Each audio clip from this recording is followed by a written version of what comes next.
Good evening, ladies and gentlemen, and welcome to another edition of TBR. I'm George Binns, and we're continuing with the election season series. And this evening we have with us the City Councilor from Ward 2 who is running for re-election. Good evening. Good Thank evening. you for having me, Danielle Spang. Danielle M. Spang. Yes.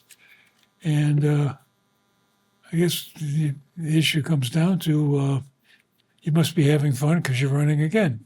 Yes. And you're out now gathering signatures, I guess. Have you got them all yet? I do. I was certified on You're Friday. certified, yeah. Yes. People tell me I'm certifiable too, but that's another story. And so what are you hearing from the constituents? Yes. So as I've been out knocking and throughout the term, I've heard from people a lot about the cost of living in Beverly. Yeah. Especially the housing crisis and the cost of housing, as well as for some people, it's hard to find housing that they can afford to be able to stay in the city. Oh, yeah. And people who are concerned about being able to continue to afford living in their home with taxes going up and things like that. So that's probably one of the top issues. The other things I hear about are potholes, issues with street paving, parking downtown gets tight, and there's different crunch spots of that. So we've been trying to address things one at a time, but there's a lot of issues. Yeah, Ward 2 seems to be catching all the fun and games that are going on between tearing up the road to put in the cable and all the building on Rantoul Street. And I guess that's come to a halt, but I guess there's a couple of places that still have grandfathered permit to put Under a the zoning. 5-story up. Yes. So any serious action on that, or just putting in a place marker?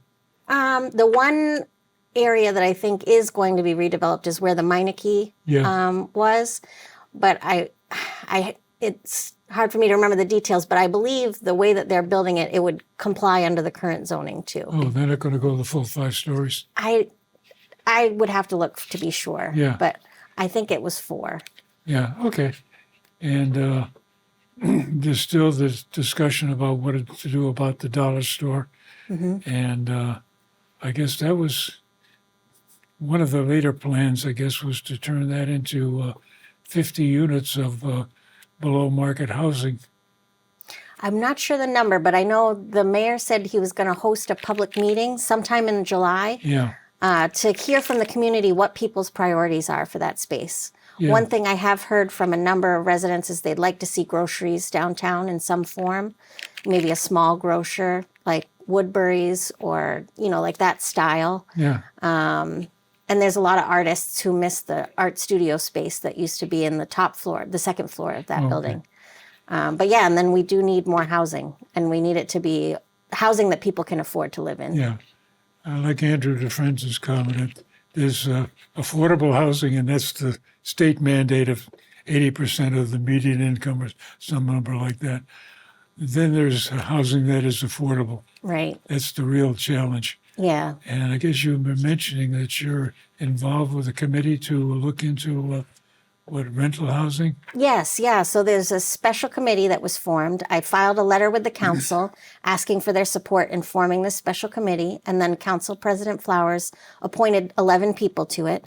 And we're looking at short-term rental policies in Beverly. So a lot of people don't realize that Airbnbs are not allowed under our zoning. Mm-hmm. But if you look online, there's dozens of units available on Airbnb in Beverly. So even though it's not allowed under the zoning, it's happening.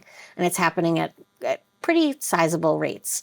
So this committee was tasked to look at what other communities are doing, whether some form of legalizing them or licensing short-term rentals makes sense for Beverly, and at what level. So one thing that we've talked about is, whether to only allow it for owner-occupied and not investor units. Some communities limit the number of licenses they give out, and that's one way of putting a cap on it. But whether to continue as Beverly has done and not allow any short-term rentals, or to legalize some form of them at some number.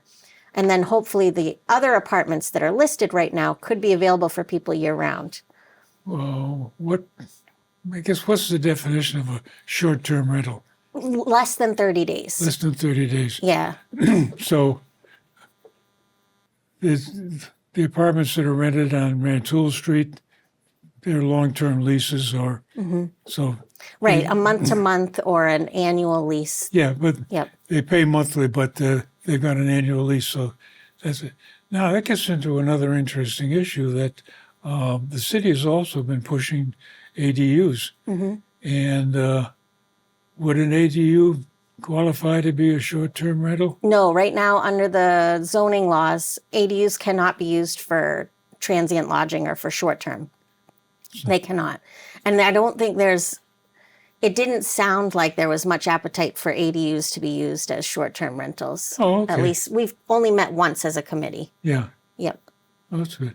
So I guess the campaign is going on. You're still out knocking on doors, getting Yes. the feedback. Yes. And I'm surprised you didn't say anything about the teacher strike. Is nobody saying anything about that, or is that settled down? I haven't heard about it recently from the doors. I do have kids in school. So Yeah. we have a 9-year-old in 4th grade and a rising first grader who's 5.5. So I have, our friends and friends of other students. And I think there's a strong support for the teachers, but people are glad that the strike was resolved Yeah, and to have kids back in school. yeah. But yeah, no, it's not something that I'm hearing about a lot at the doors. Okay. Because one of the other comments that keeps coming up is, well, we need an override. And I guess Councilor Flowers and Kathleen Feldman are looking into something about an override. So, Yeah, I don't know much more about it than Yeah. that. They did say during our budget discussion and our hearing on the budget that they were talking to our Solicitor Olmixon, about an override. I have heard questions from people about what is an override, what does it mean, how is it done? And so I think the thing that makes the most sense to me is that if it's put on the ballot for everyone in Beverly to decide whether or not we want to tax at a higher rate or have an additional amount of money go towards the city for 1 year, I think that's a good thing to hear it from everybody rather than just a couple people deciding. So oh, yeah. I do appreciate, the impetus to put it on a ballot and have people make their choice. Yeah. And of course, the issue that I think bothers me most about it is, okay, we have an override mainly for the schools because that's what's driving the budget these days. And we're going to get into a crunch, not this year, but next year when we run out of taxing capability. That's the hard part. Yeah. Yeah. That Prop 2.5 limits how much the city can raise in a given year. Right. And And Prop 2.5 counts for the entire amount of that Beverly assesses as property taxes, but it doesn't apply to an individual house. So that's another wrinkle. So, my tax bill is going up more than 2.5%. And that's largely being driven by the housing crunch and how the price of houses is going up so greatly. yeah, I ran the numbers on my house, and over the last 10 years, I've been averaging 4.5% a year. Right. And it looks good on paper when Zillow says your house has just got more expensive. But you maybe we haven't done a lot to our house No, either. It's yeah. just going up because Yeah, the it's market's driving it up. Yeah. Yeah. And was the one I always get an issue with is if I had bought gold at the same time and it went up and I get into a crunch like now, I'd take a slice off the gold bar Right. and trade it in. A shovel full of dirt from my backyard. Not going to cut it. No. Not negotiable. You can't even take a room off. No. Although you could create an ADU and have someone rent it to try and help cover and then costs. the taxes would go up and the rent, Yes. the Yeah, assessment would go up faster anyway. that's true. Yeah. But the ADUs, I like the idea of an ADU because one of the things that people get into is if you get more mature and the family scatters, you got the big house. Right. And Yeah, for a while it's interesting to rattle around there, but sooner or later it gets to the point where an ADU would be more the appropriate size and to move in. Then you could rent the big house. Right. Yeah. And you could make it one level, different ways to make it easier as you age in place. Oh, yeah. Yeah. Yeah, so there's a lot of opportunities. So is that coming up for a vote this year? That already passed. It already so passed. that went through. Beverly passed it before I was on the council. Oh, really? And then as part of the housing bond bill last year that passed through the state, they allow them now in all single family zoning throughout the state. Oh, okay. So it's statewide now. So we've always had it. We've had it for a while. Yeah, we had it before and now it's statewide. And now it's, we can do it in a single family zone, which I don't think the original Beverly ADU I permit. think it did. It did? It did, yeah. I don't know if it limited it to just single family or if it was allowed in all zones. Yeah. That I'm not sure. But it doesn't make any difference now. Okay. Yeah, yeah. So we're getting there. And I guess the issue that you brought up about downtown Beverly, which is your ward, is the vibrant part of the community where Right. everything's happening. And the parking, as you point out, is a challenge. And I guess one of the reasons for the dollar store is to get hold of that parking lot, which I guess I didn't realize at the time that that was part of the dollar store. I thought it was something else that the city had, but they Right. don't own it; they rent it. Yep. But now we own it, so that's going to be a challenge. And we get into the questions of what are we going to do with it. Right. And like you said, there's going to be a public hearing on it and see how that goes. Yeah, And, community process. But at the same time, we're looking at a lot of different requirements in the budget for do something about City Hall and to keep talking about the roofing for the elementary schools.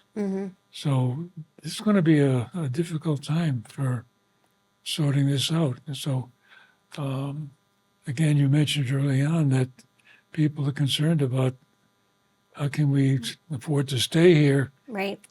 and not only with the housing price. Once you bought the house or you're on paying the mortgage, you're locked in for a while, so that's okay. Yep. But these annual increases in the taxes is going to start to hurt people, especially people who are retired or living off Social Security or limited income. So Right. I guess the question that keeps coming up in my mind is we talk about an override. We're talking about a lot of building. We've still got the library to do something about. They did come before the council and say that they're going to take the money that was already appropriated. I think it was $1.5 million, Yeah. and they're going to do what they can with that money. So that's the budget for the project now. Is Okay, what's so- already been appropriated. So the additional effort to make it ADX accessible and Yes. Yep. fix the roof and all that. So There'll be let's- some fixes to the roof and some HVAC fixes. It's not necessarily going to last forever. You know, it's a shorter project Yeah. than what they had wanted before. Well, that gets to be, I guess, the issue that the city keeps pushing these things off. And I guess what's happening is we're getting caught right now in 2027 when there's a lot of things that got to get done, Right. and we can't avoid them. Right. And what do you think we're going to do about it? What's Well, your I think, you know, for me, I appreciate that it's a conversation that a lot of people are having right now, and it's not just on the council or just with the mayor. So I think, you know, as a community, we need to set our priorities on what do we want to pay for as far as capital improvement projects go. You know, what can we afford right now? What are we able to prioritize? You mentioned City Hall project. I think that one's going to come back to the council for an appropriation of additional funds. And so it's going to have to look as a community at what do we want to prioritize? Where do we want to spend our money? And if there is an override that goes to the ballot, we still have to pass a budget in June before that would happen in November. So I think, these conversations need to happen now, and they need to happen through next June when we Yeah. have to pass a budget. So you mentioned you heard a little bit about the budget and the finances. Any feeling of what the citizens would think of an override? I don't know. No, I don't know. I don't have a good enough gauge on people's feelings because for the that. last time they tried an override for the schools, it did not pass. Okay. So Beverly's got at least a history of not buying into overrides. Mm-hmm. Yeah, Yeah. and I guess we get to a situation that sooner or later we got to do something about these problems. And yeah, it's nice that we got a brand new police station and a brand new middle school and so forth. But the issues with the school system, technically it's not in your ballpark, but when it comes down to reviewing the budget every year, Right. there's a line item in there for the schools, Yep. and you don't have much input to it, but yet at the same time, you got to look at it and say, hey, is that the right number? Can we afford that number? And with a couple of kids in the school, it's not just an academic question. Right. It's so. What do you think how do you think the schools are going? Our kids have had a great experience at Cove Elementary School, and I think everything's been going well there. We don't have kids in middle school yet, but I do hear from other parents, some who have some issues, some who don't. And I don't know how to judge based on just personal experiences, but, I think it feels like we're in a time where people need to hear more about the schools and what's going well and what needs improvement and things like that. So I'm looking forward to seeing what our new superintendent does, who's just started in the job, Dr. yeah. Cushing. Yeah. Any feedback so far as to why they picked him and what's his game plan? No, I didn't. No, I don't know as much about that. No. So that was one of the issues that comes up every so often of more transparency. And it would be nice, I guess, if somewhere along the line we got a message that, hey, we got a new superintendent, we hired him for this reason, because this is the problem he's going to work on, and that's how it's going to go forward. So I guess the whole issue really came to a head with the library, in that, like you said, it started off at $1.5 million, and 2 years later, surprise, it's now $18 million. And we've gone through the same kind of thing with the City Hall, that it was 18 million, then it was 25, then it's 35.8 when we bought the dollar store. And then the message came out that, well, we're not going to be able to renovate the dollar store after all, because it's going to cost another $2 million. So, as a city councilor, how do you react to this kind of back and forth? And I try to follow it as best I can. It looked like, a lot of the increase in costs was from just the cost of doing projects right now, between materials and labor. So cost escalations do happen, and that's but especially for the dollar store, being in Ward 2, I care greatly about making sure there's a public process about what's the future of that building. Yeah. I understand the city wants to retain the parking lots and keep those. Yeah. But the future of that building, I think we really need to decide as a community. What would you like to see happen with it? I would like to see a solution or a future for it that people feel like they had a say in. I think that's where there's going to be success, is if people feel like their voices were heard, whether it's a small grocery store, whether it's, some kind of incubator or having a space where people can test out their business before paying more expensive rent somewhere else for their business. I've heard a lot of different ideas that people in the community have, and I'm trying to amplify those voices and give them a place to share their thoughts with the mayor and with everybody from the city. Yeah. Could you speak a little bit more about this incubator? That's a new one on me.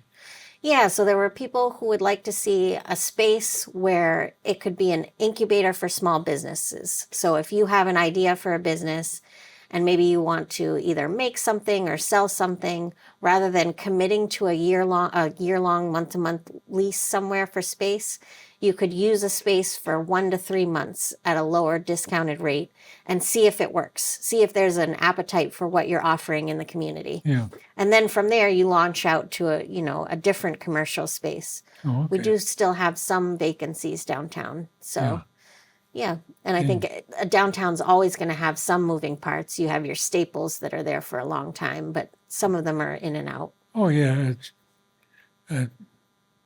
Notice Beverly doesn't have a shoe store anymore, and Right. a few other stores that used to be that moved out. The malls killed them, and then now Amazon's killing the malls. So Yeah. the whole shopping experience gets to be something different. I guess one of the other issues is that you used to have a small market in town, Bell's, Right. and they just packed up their marbles and went home and got A&B Burger in their place, which, okay, it's a going business and so forth. Yep. But one of the issues, I guess, that doesn't get explained is what happened to Bell's? Why did they leave? That's a great question. I don't know. Yeah. Yeah. And without understanding that, I think it gets to be issues. What are the chances of getting somebody else to come in and Right. face up to the same experience, and after a year or two, it doesn't work? Yeah. And so, Well, I think they were there for longer than a year or two, though. Bell Market was there for a while. oh yeah, Yeah. they were. I can remember them back years and years ago, and it just go on and on and on. Yeah. And again, it's one of those things that, what happened? Why did they leave? And I think this is another area that I haven't heard much about. Is it would be nice to have a grocery store within walking distance, because they keep touting downtown as a walking community, and it's somewhat of a hike to get out to Stop and Shop. It really is. Yeah, Yeah. and especially coming back with a week's worth of groceries. Right. Yep. So it's a challenge. Yeah. So get your work cut out for you. And it's a challenge to find out what's going on and what's the right way to approach some of these problems.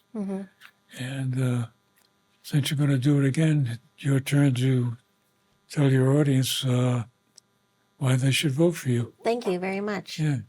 Yes, my name is Danielle Spang. It's been an honor and a privilege to serve as the Ward 2 City Councilor the last 2 years. If you live in Ward 2, I would appreciate consideration and your vote. I plan to continue sending my Friday morning email newsletters to update you on what meetings are happening the next week. You can call and email me anytime. And I plan to focus on housing, transportation, and making sure that we keep a vibrant downtown. Thank you for your time. Okay. What's your definition of a vibrant downtown? I think it's one where people feel comfortable walking around and popping in and out of stores, and that there are also third spaces or places where you can congregate and just share conversations with people you may not know from other parts of town. Yeah. So like the Ellis Square and the Common, Odell Park, places like that where you can just hang out and meet with other people. Yeah. Yeah. Okay, so thank you very much, and I appreciate the appearance this evening. Thank you. And I think as the campaign season rolls on, if we get closer to the election, I'd like you to come back and tell us what else you're hearing and what's the tenor of the city especially, I think that's one of the things that needs to be discussed more is where do you think the city ought to go? And there was a big build out on Rantoul Street. And like I think you said, the Meineke space is probably going to be the last of that kind of development. But yet, there needs to be housing that is affordable within that city. And there needs to be parking, and there needs to be some sort of transportation system so that you don't have to have 2 cars in every yard. Right. And that's, I think, one of the problems that makes the downtown area a real challenge to do things with, even with the condos that you move into a condo, it takes 2 working people to support one. That means 2 cars. Right. And yeah, we got the train station there, but not everybody can take a train to where they work. Right. So that's another one part of the challenge that I wish you luck with that area. That is a significant area for the city, and yet it's probably one of the most challenging. Yeah, we have a lot of things happening. Yeah. Yep. So, Yeah, well, thank you very much for the opportunity to come on your show. well, Appreciate it. thanks for being here. And ladies and gentlemen, thank you very much for watching us this evening. And if you've got a comment, my email address is in the credits before and after. And if you've got a longer statement you'd like to make, there's room for you here at the table. And again, thanks for watching and stay tuned. We'll be back.